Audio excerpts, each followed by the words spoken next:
Hey guys, welcome to my presentation. I'm going to be talking to you guys today about MDMA. Just to give you a brief overview of topics here, we're going to start off with a little bit of the history about the drug, when it was originally synthesized, the common uses of the drug, 40, 50 years ago, and some of the more modern uses of the drug today. Then we're going to touch on the routes of administration and the pharmacokinetics of the drug, and talk about the neuropharmacology, about which kind of brain systems are involved, what kind of neurotransmitter systems we see that are influenced. Of course, some of the subjective effects of the drug, both while under the influence and during withdrawal. And then we're going to talk about whether it's, how dangerous is the drug really, talk about the lethality rates for MDMA use, both strictly MDMA use and combined with other drugs, why it's kind of a little bit of a hazy thing to determine the actual danger of taking MDMA. Talk about the tolerance, sensitization, and drug abuse potential that comes with MDMA use, and then just touch a little bit about the neurotoxicity of the drug. And finally, we're going to wrap up with a couple studies regarding the more common research on MDMA now, about how it's being used to treat people with PTSD. And we'll determine see the effectiveness of these studies there, and kind of look at what kind of brain systems are involved, about how that really takes effect.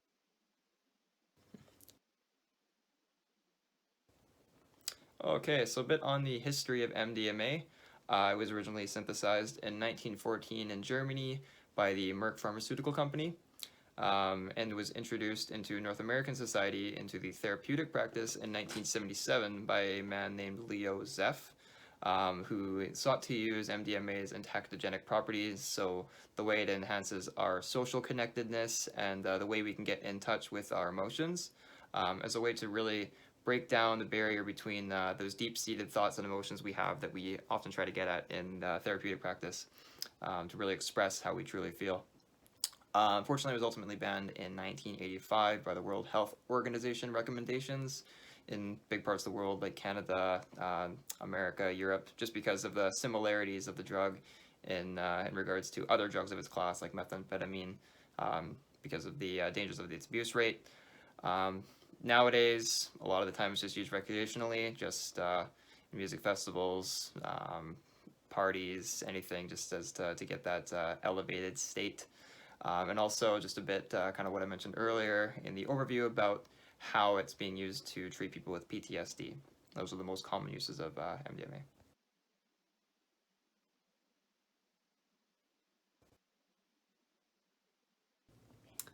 Okay, so there's a few different kinds of routes of administration for taking MDMA, the most common of which being orally, either in a form of a capsule or mixed in with a water bottle.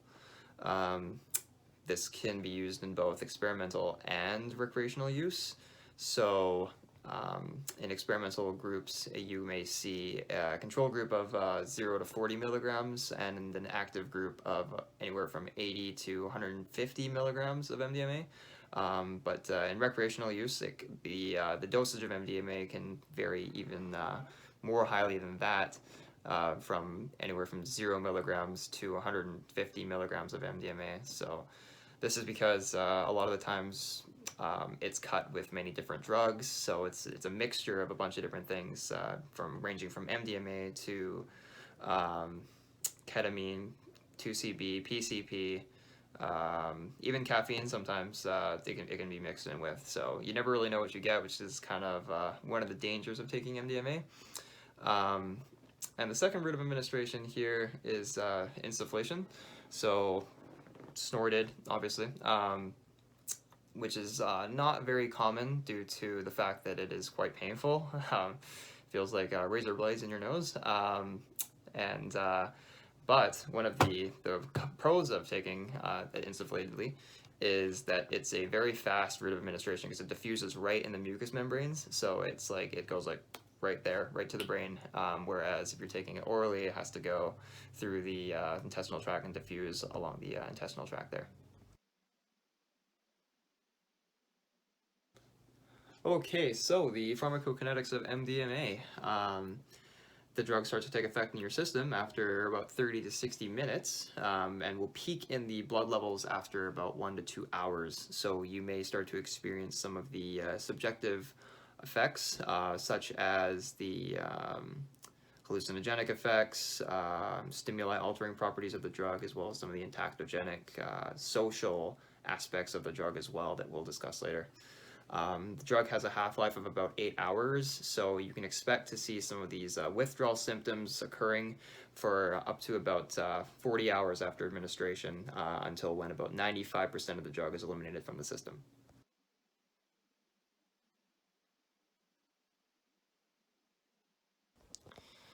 All right, talking about neuropharmacology of MDMA. We know that MDMA is responsible for releasing serotonin, due to its high affinity for these serotonin transporter proteins, which actually move serotonin from the synapse back into the presynaptic terminal. So when we inhibit this, which is what MDMA does, we see greater extracellular levels of serotonin, and we have a greater chance for serotonin to produce its effects because it's remaining in the synapse, and it has a greater chance to bind to a postsynaptic terminal as well. We also see that it has influence on the transporter proteins of dopamine and norepinephrine, the other monoamines. From studies in rats, we've actually seen that there is a greater level of norepinephrine and dopamine compared to serotonin. But when we're talking about humans, it's mostly just serotonin that we see having the greatest efflux of. We also see that MDMA is capable of breaking down the proton gradient. So the proton gradient of the neuron is actually responsible for regulating the activity of the transporter proteins, which I just talked about. So we see that when this is disrupted, it causes excess neurotransmitters, so in this case serotonin, to spill from the vesicles into the cytosol. And we also see that there is an effect on the oxidase stage of neurotransmission. So it actually breaks down the oxidase, the enzyme, the oxidase enzymes that are responsible for breaking down excess levels of monoamines. So this happens for all three monoamines, so norepinephrine, dopamine, and serotonin. It's a oxidase inhibitor, so we don't see the breaking down of as much neurotransmitters as we would under regular circumstances. And lastly, we also see that there is a influence on the 5-HT2A receptors, which are responsible for the hallucinogenic effects of MDMA. So there's the affinity for these is what causes the hallucinogenic effects, and we know that this is the case because when we administer an antagonist such as cantarsin on these receptors, so we're decreasing these the activity of these specific receptors. We see a decrease in these perceptual symptoms. So again, a decrease in these hallucinogenic effects when we apply an antagonist to these receptors.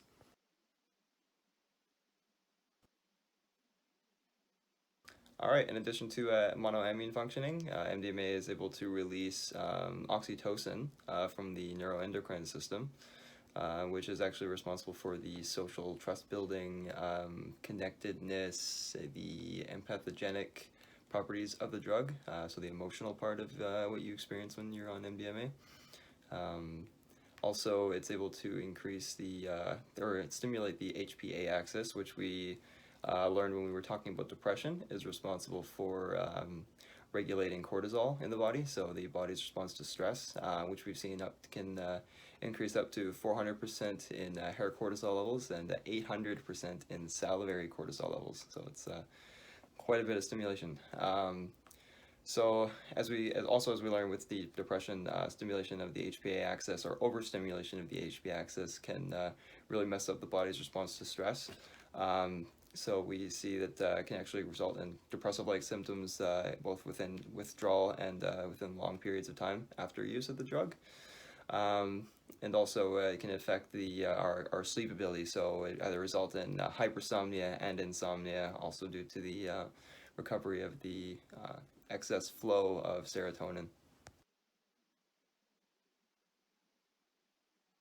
Okay, so how does all the neuropharmacology that we just went over translate into observable behavior? For one, there's certain primary effects that are experienced by everybody, such as the changes in perception and sensation. So things become a lot more intense. Not so much like hallucinogenic per se. The most hallucinogenic that it really creates is a little bit of blurry vision. Um, but we also see that there is a social aspect of the drug. So the again, in terms of the oxytocin, there is a lot more empathy towards others, social desirability to participate, so we're drawn towards others more. We see less social rejection playing an impact in how we function, so we're a lot less sensitive to rejection. There's also a bit of a social bonding and trust aspect of the drug as well. And just an overall increase of locomotion, so a lot more moving around. That's why people like to take these drugs at music festivals, is because it just enhances that arousal and overall enhances the general experience. A bit on the subjective effects, so things that you may or may not experience or that get interpreted differently. Anxiety with the drug, because a lot of people don't really know what to do with the excess amount of energy, because there's just a crazy amount of energy that you're experiencing, and then the loss of control that you feel from that amount of energy can create quite anxious situations. Actually send people into panic sometimes. And then just a little bit of a physical effect of the drug. So dilated pupils, as is with like smoking marijuana, things like that. And headaches, which can occur during the drug and also after the drug. The primary effects have ended after that 4 to 6 hour period, due to the jaw clenching effect of MDMA. So it's almost like it produces like a lockjaw effect, where you just have to keep like clenching your jaw and you can't open it, and it's horrible. So that's why a lot of people, when they take MDMA, they need to chew gum, because it really helps eliminate the need to like keep that jaw closed. It's a very good idea.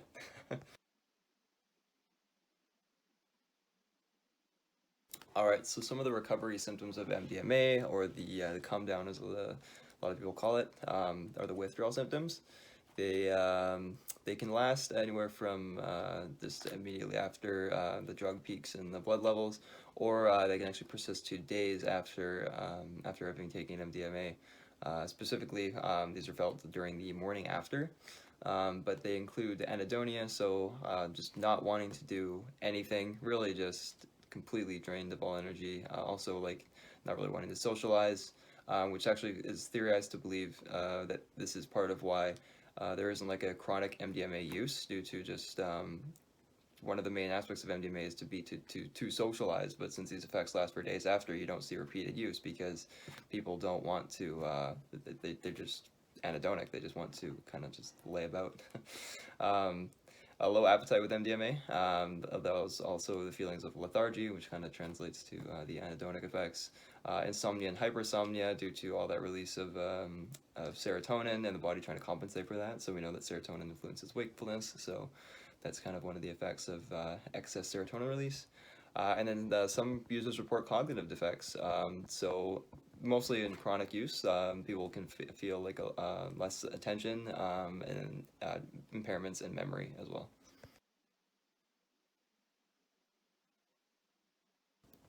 Okay, so we know that MDMA has cardiovascular effects on the body, such as increased blood pressure and increasing heart rates, sometimes over 100 beats per minute. But how dangerous is MDMA really? The answer is that given the proper context, it can be quite dangerous, which I'll explain in just a second here. But basically, MDMA influences the body's ability to thermoregulate, so maintain the body's internal temperature around a set point, uh, which is caused by interaction of 5-HT2A receptors, those serotonin transporter proteins that we mentioned earlier. So inhibiting these actually causes a vasoconstriction, so a lesser blood flow in blood vessels. So the failure to dissipate this excess body heat, especially given the context that a lot of the time MDMA is taken in music festivals, people are shoulder to shoulder. There's a lot of body heat going on that doesn't really escape, especially when the festivals are indoors. Can actually lead to hyperthermia, and oftentimes, again, with our failure to regulate excess heat, there's a lot of sodium loss, which occurs that can cause an imbalance in our electrolytes. So that can actually lead to brain swelling, tissue swelling in the brain, as well as resulting in the worst case scenario, which is seizures, which personally I've had some firsthand experience of that, just at different music festivals. People that don't watch their sodium or their water intake can really be at risk for these seizures. Which leads to the next point, which can the sodium loss be simply replenished by drinking water? The short answer is no, because sodium, drinking water doesn't actually provide you with that sodium. It will help you maintain, refrain from having seizures, but it's not a good fallback plan to just drink water and you'll be fine, because that's not exactly how it works. And then just given the context, or eliminating the context of MDMA, saying not being around the excess body heat and in putting ourselves in situations where the failure to regulate our body temperature is going to be an issue. We often don't see that MDMA is that lethal. A lot of the deaths that involve MDMA are actually due to mixture with other drugs, cocaine, alcohol, and marijuana. But alone, independent of the context, MDMA is not going to be that lethal of a drug.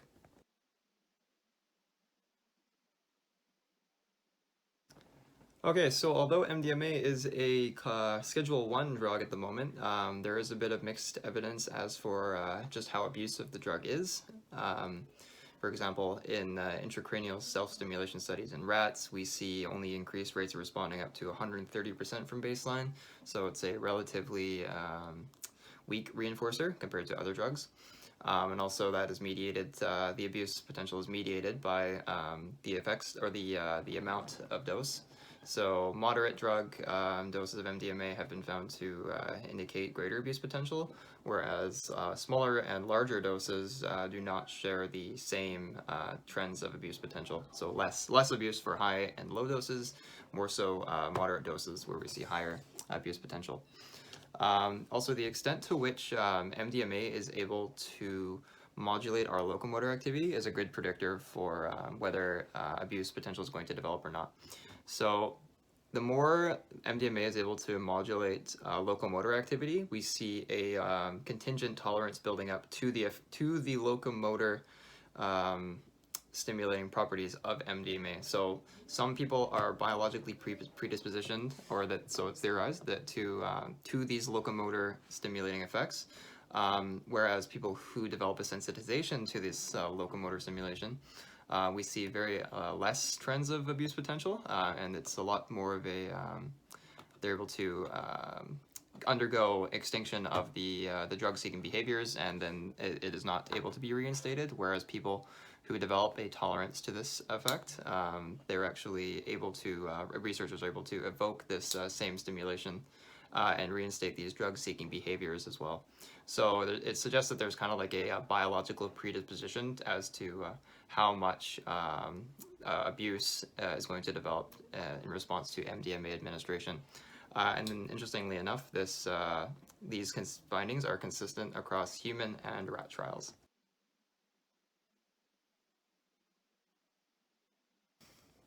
Okay, so MDMA has different neurotoxic effects on different species.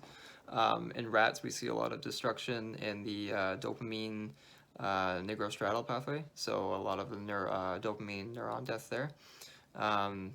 We also see that there is greater activation of glial cells, which has an inflammatory effect on the dopamine system. So we see a lot of dopamine neuron death, which actually can relate to motor-like symptom deficits like Parkinson's. We can also see this in humans as well, but not to as severe a degree as we see in rats, as for dopamine cell death. Typically what we see is issues in the serotonin systems with the 5-HT2A receptors. So we see a decrease in these, which causes subsequent 5-HT neuron death.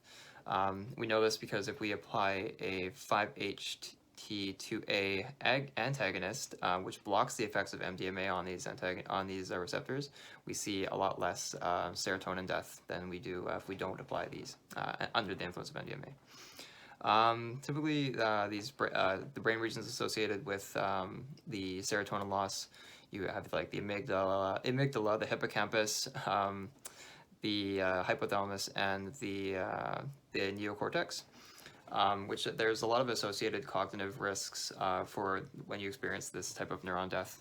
Specifically, impacts deficits in memory, attention, perception, learning disabilities as well, which actually can be observed in some cases in a single dose administration.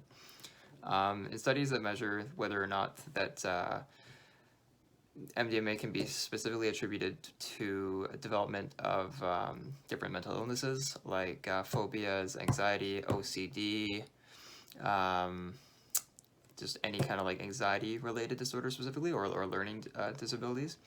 They don't really account for the use of other drugs as well in combination with MDMA. So it's hard to eliminate the specific, or to determine whether MDMA alone is attributable for these types of cognitive disorders, but we do see a greater decrease in learning and memory capabilities in specific for related to the dopaminergic death, or sorry, serotonergic death.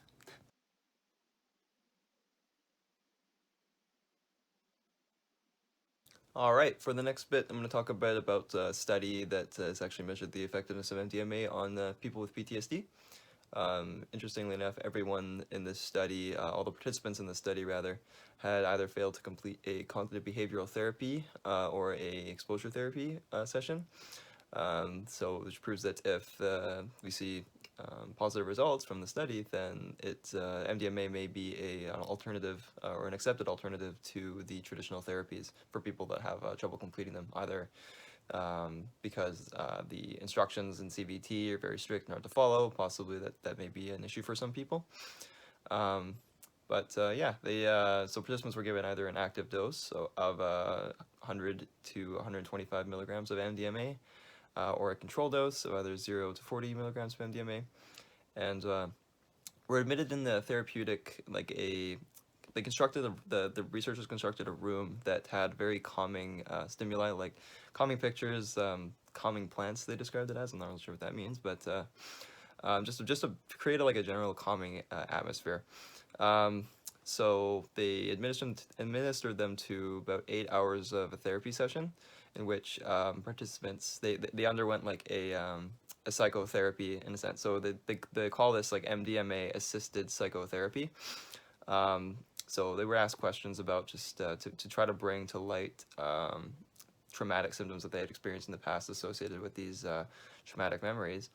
And then after the 8-hour therapy session, they spent the night in the room and actually were given a cognitive interview after a couple hours after waking up the next day, just to test, or just to ask them questions now that the drug effects have worn off, how they felt about their therapy session. And a lot of the participants in the active dose reported that they were a lot more open with the researchers and about talking about the issues that they'd experienced. And then in a follow-up, so they followed up. They did this about 3 times, three different trials, spaced out I think a couple weeks apart. And what they found was at the end of the last trial, they measured them on what's called the CAPS-4, which is a scale for measuring the severity of PTSD-like symptoms. And they found there was actually a great reduction in symptoms for the control group. They had a reduction of about 30.5 points in the score, whereas the people in the placebo group were actually also down about 10.5 points as well. So a lot lower ratings for the severity of PTSD symptoms for both groups. Specifically, the active group showed a greater reduction. And also they did a follow-up study 12 months later, in which participants actually, the results were continuous. So they found that there was, in a longitudinal study, that People who were in the active condition specifically also had a greater remission of PTSD-like symptoms. So yeah, it's there is a little bit of evidence that there's a few studies that actually that replicate this sort of thing where they use MDMA assisted psychotherapy, and in many studies they see greater remission for in PTSD like symptoms for people in active groups, active MDMA like doses instead of the control group or the no MDMA dosage at all.